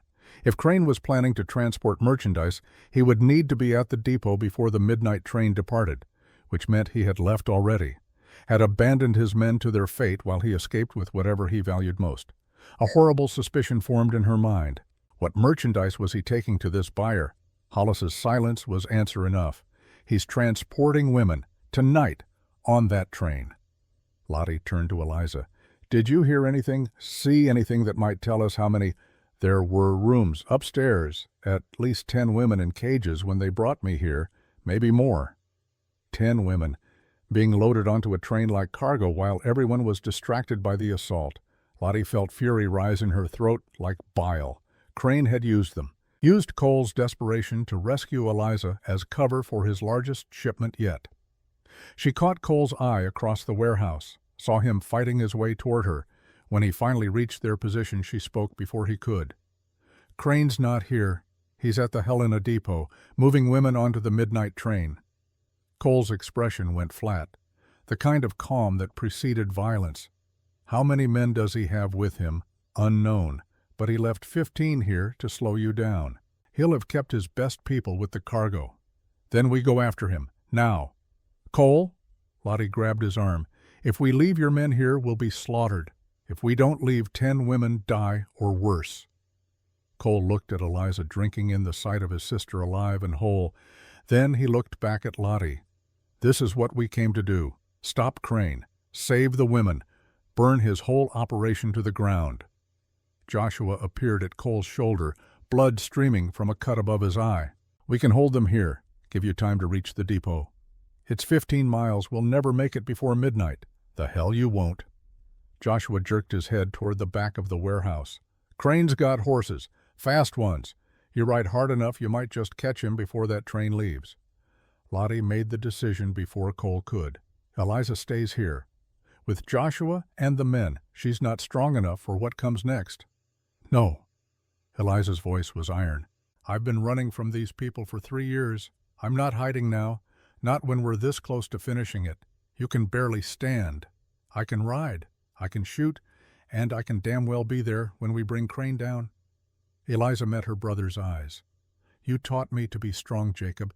Don't ask me to be weak now. Cole looked at his sister, really looked at her. Saw not the broken woman from the sanatorium, but the fierce, determined journalist who had risked everything to expose corruption. He nodded slowly. All right. We ride together. We finish this together. They took Crane's best horses, 4 of them fast and fresh.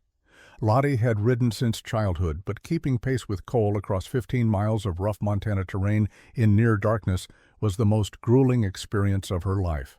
Eliza matched them stride for stride, her body remembering skills her mind had forgotten. Hollis struggled unused to such hard riding, but he kept up through sheer desperation. They reached Helena as church bells were striking quarter to midnight. The depot was lit like a beacon steam already rising from the waiting locomotive. Lottie could see men loading cargo onto one of the rear cars, large crates that moved wrong, too carefully, with too much concern for what was inside. There. Cole pointed to a figure supervising the loading, silver hair catching the lamplight. Victor Crane directing his operation with the calm confidence of a man who believed he had already won. We need to be smart about this, Lottie said. Crane's got at least 8 men with him. We're 4. If we just charge in, people die. Innocent people. So what do you suggest? Lottie studied the depot's layout, the placement of guards. The civilians still milling about waiting for the regular passenger train. An idea formed. Dangerous. Possibly insane. But with the element of surprise, it might just work. I walk in alone. Tell Crane I escaped, and I'm ready to make a deal. Absolutely not. Listen to me. Crane thinks I'm valuable. A trained detective he can sell for a fortune. If I surrender, he'll want to keep me alive. To gloat. To confirm I'm really giving up. That gives you time to position yourselves. To get those women out of that train car before the shooting starts. And if he just kills you on sight, then you'll know where all his men are positioned, and you can plan accordingly. Lottie's smile was grim. But he won't kill me. Not immediately. Men like Crane can't resist the chance to explain how clever they are, to make their victims understand how thoroughly they've been beaten. Cole looked like he wanted to argue, but he knew she was right. They all did. 5 minutes. If you're not back out in 5 minutes, we're coming in. Make it 10. I can keep him talking that long. Lottie dismounted and handed her reins to Eliza. For a moment, The two women looked at each other. Then Eliza spoke quietly. "Thank you for remembering me when everyone else forgot. You never needed remembering. You just needed someone to help you find yourself again." Lottie squeezed her hand. "Now help your brother save those women. That's what you were trying to do when Crane stopped you. Finish it." She walked toward the depot with her hands visible and empty. Every instinct screamed at her to run, to hide, to do anything except walk voluntarily into the hands of the man who had destroyed so many lives. But Charlotte Hayes had learned long ago to ignore instinct in favor of strategy. The guards spotted her when she was 20 feet from Crane. Weapons came up, shouts of warning. Crane himself turned, and his expression shifted from surprise to something that might have been admiration. "Miss Hayes, I must confess I'm impressed. Escaping from that warehouse took considerable skill, though I assume Mr. Mercer's assault provided some assistance." "He's dead." The lie came smoothly. "Your men killed him in the fighting. I barely got out alive." "I find that difficult to believe. Cole Mercer has proven remarkably difficult to kill over the years." "Believe what you want. I'm here because I'm a realist. You've won. Your network is too big, too well protected. The best I can hope for is survival. So I'm offering you a deal." Crane's smile widened. "And what could you possibly offer that I would want?" "Information. Everything Pinkerton knows about your operation, names of agents investigating you, evidence that's been gathered. In exchange, you let me walk away." "Walk away," Crane laughed. "My dear Miss Hayes, you're far too valuable to simply let go. I have a buyer in San Francisco willing to pay $50,000 for a woman with your particular credentials. Why would I accept information I can acquire through other means when I could have that fortune? Because the information I have could save you from the gallows, because I know things you don't know I know, because—" She let her voice drop, let desperation creep into her eyes. "Because I'm tired of fighting a battle I can't win." Crane studied her for a long moment. Then he gestured to his men. "Search her. If she's clean, bring her aboard. I want her secured before the train departs." The search was thorough and humiliating. They found nothing because there was nothing to find. Lottie had left every weapon behind, had made herself deliberately helpless, the ultimate bait. They marched her toward the train car where the crates were being loaded. As she passed, she heard sounds from inside. Whimpers, quiet sobs, the sounds of women who had given up hope. Not much longer, she thought. Just hold on a little longer. Inside the car, Crane gestured to a chair. "Sit. We have a few minutes before departure. I find myself curious. What made you think I would actually negotiate with you? The same thing that's kept you safe all these years. Arrogance. The belief that you're smarter than everyone else. That you can afford to play with your prey before you destroy it. And you're hoping that arrogance will give your friends time to mount a rescue." Crane's expression didn't change. "I'm disappointed, Miss Hayes. I expected better from you." He pulled a pocket watch from his vest. "It's now 11:55. In 5 minutes this train departs. Your Mr. Mercer has exactly that long to attempt whatever heroic assault he's planning. My men are positioned. We're ready. And when he fails, when his body is cooling on the platform alongside his sister, and that pathetic fool Hollis, you'll have the privilege of watching, of knowing that your clever plan got them all killed." Lottie kept her expression neutral, but inside her mind was racing. Crane knew, had known from the moment she walked up, this whole thing was another trap. And Cole was walking right into it. She had to warn them, had to do something. But she was bound to a chair surrounded by armed men with a criminal mastermind who had outmaneuvered her at every turn.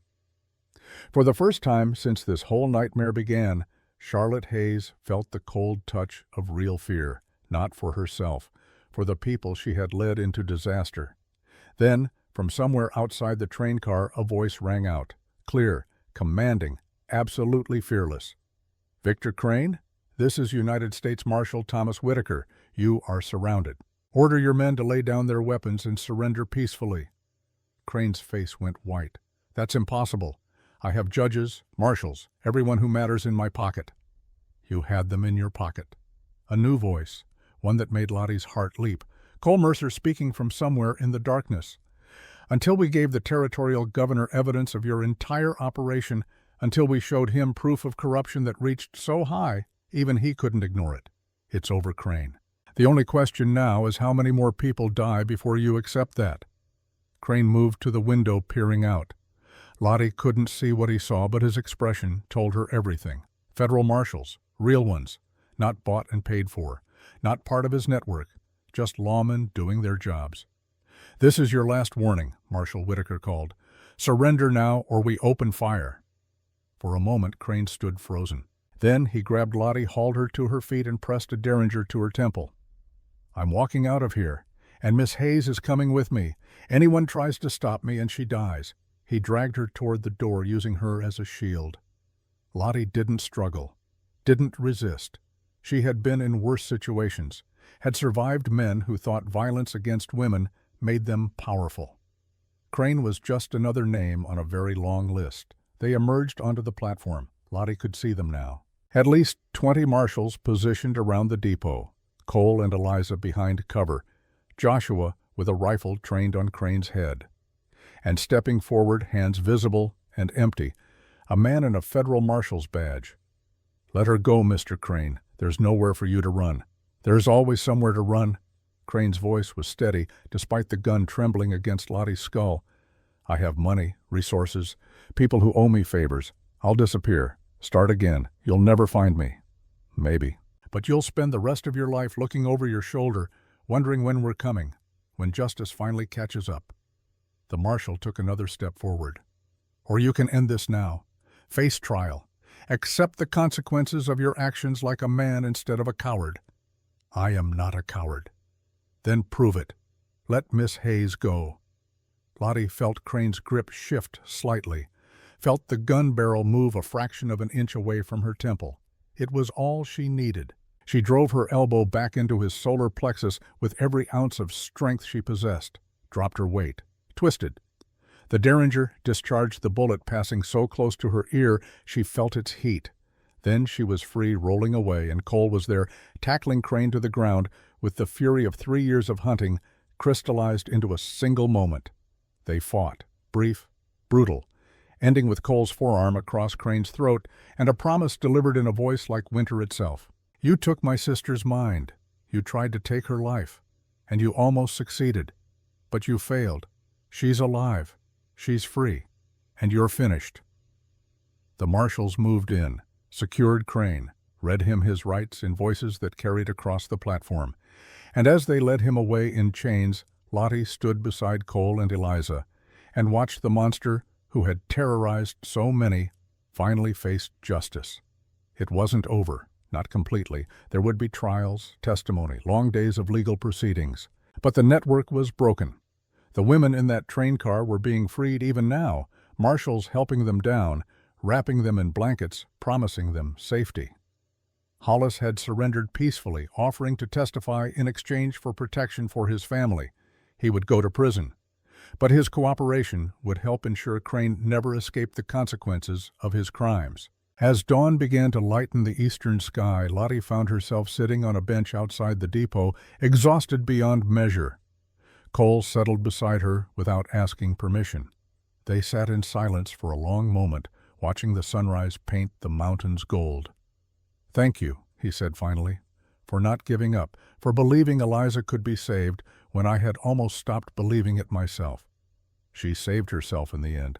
All I did was remind her who she was. You did more than that." Cole's hand found hers, rough and calloused and warm. "You gave me hope when I had nothing left but anger.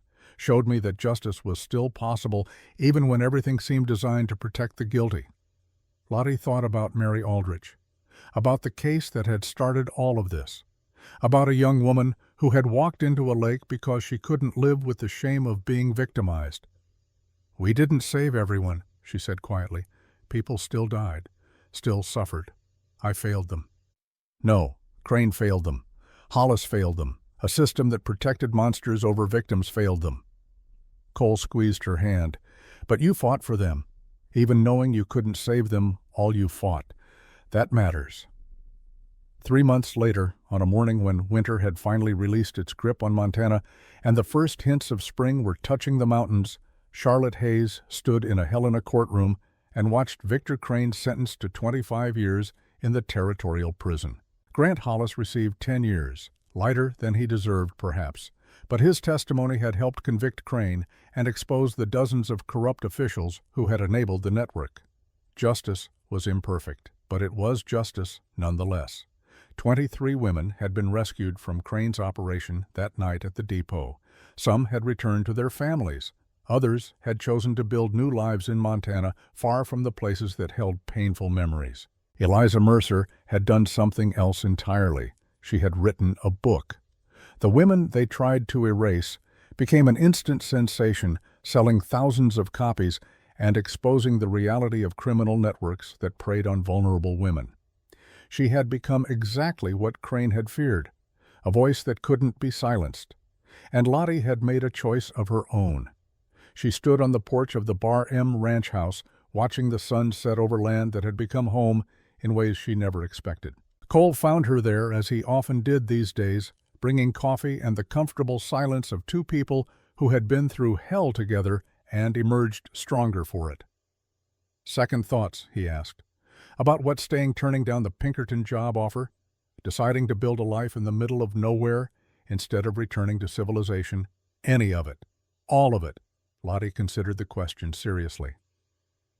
The head of the Pinkerton agency had personally asked her to return, had offered her a promotion, a substantial raise, recognition for bringing down one of the largest criminal networks in the Western Territories.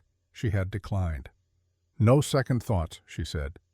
"This is where I'm meant to be, even though it means dealing with Joshua's grumbling and cattle that smell terrible and winters that last half the year, even though—" She looked at him, this man who had ridden into her investigation and become her partner in every sense of the word. "Do you have second thoughts about me staying every day?" His expression was serious. "I think about how you gave up your career, your reputation, everything you worked for, and I wonder if I'm worth that sacrifice." "You're not." Cole's face fell. "Oh, but this is." Lottie gestured to the ranch spread below them, to the women working in the gardens and the bunkhouses they had converted into safe housing, to the future they were building. "We're creating something that matters here, a place where women who have nowhere else to go can find safety, purpose, a chance to rebuild. That's worth any sacrifice." They had started small, just a few women who needed temporary shelter. But word had spread. Now the Bar M was known throughout the territory as a place of refuge. Some women stayed only a few weeks before moving on. Others, like Sarah Blackwood, had become permanent fixtures, helping to run the operation and mentor newcomers. It was imperfect, chaotic, often overwhelming, and Lottie couldn't imagine doing anything else. "There's something I need to ask you," Cole said. His hand found hers, their fingers intertwining with the natural ease of long practice. "Something I've been thinking about for a while now. If it's about expanding the bunkhouse again, the answer is yes. We're already overcrowded. It's not about the bunkhouse." He turned to face her fully. "Charlotte Hayes, you came into my life when I was consumed by vengeance, when I had forgotten what it meant to hope for anything beyond revenge. You reminded me that there are things worth fighting for besides anger, worth living for beyond the past." Lottie's breath caught. "Cole, let me finish. You're the strongest, smartest, most stubborn woman I've ever known. You drive me insane with your refusal to follow orders and your tendency to walk into danger without backup, and I can't imagine spending another day without you." He pulled something from his pocket. A ring, simple gold with a small stone that caught the fading sunlight. "Marry me, not because you need me or I need you, but because we choose each other, because what we've built together is worth making permanent." Lottie looked at the ring, at Cole's face, at the ranch below where women were building new lives because she and Cole had decided to fight for something beyond themselves. She thought about the path that had brought her here, the failures and losses, the victories hard won and dearly bought. "Yes," she said, "yes to all of it. The ranch, the work, you, all of it." When he kissed her, it tasted like promise, like hope, like the beginning of something that might actually last. 1 year later, Charlotte Mercer stood in the same spot on that porch, one hand resting on the swell of her pregnant belly and watched her husband ride in from the north pasture. Eliza was with him, laughing at something he had said, her face bright with the joy of someone who had reclaimed her life. The ranch had grown. 40 women now called it home, either temporarily or permanently. They had added a schoolhouse where Lottie taught reading and mathematics, a workshop where women learned trades, a network of contacts throughout the territory who could offer employment to those ready to move on. It wasn't perfect, nothing ever was, but it was real, it was meaningful, and it was theirs. As Cole dismounted and walked toward the porch, Lottie thought about the woman she had been 3 years ago. The detective so consumed by guilt over one failure that she had thrown away everything to chase redemption. That woman was gone, transformed by fire and struggle into someone stronger, someone who had learned that saving everyone was impossible, but fighting for anyone was always worth it. "You look thoughtful," Cole said, climbing the steps to join her. His hand settled on her stomach, feeling the baby move beneath his palm. "Just remembering where we started, how far we've come." "Any regrets?"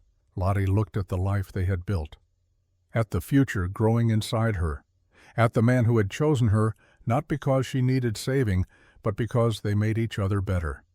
"Not a single one," she said, and meant it with every fiber of her being. The last winter in Bitter Creek had been the coldest, the darkest, the most brutal, but it had also been the crucible that forged something beautiful from the wreckage of broken dreams. Sometimes the hardest journeys led to the most extraordinary destinations. Sometimes the worst nights gave way to the brightest mornings. And sometimes, if you were brave enough to keep fighting when everything seemed lost, you found something worth more than anything you thought you wanted. You found home. The end.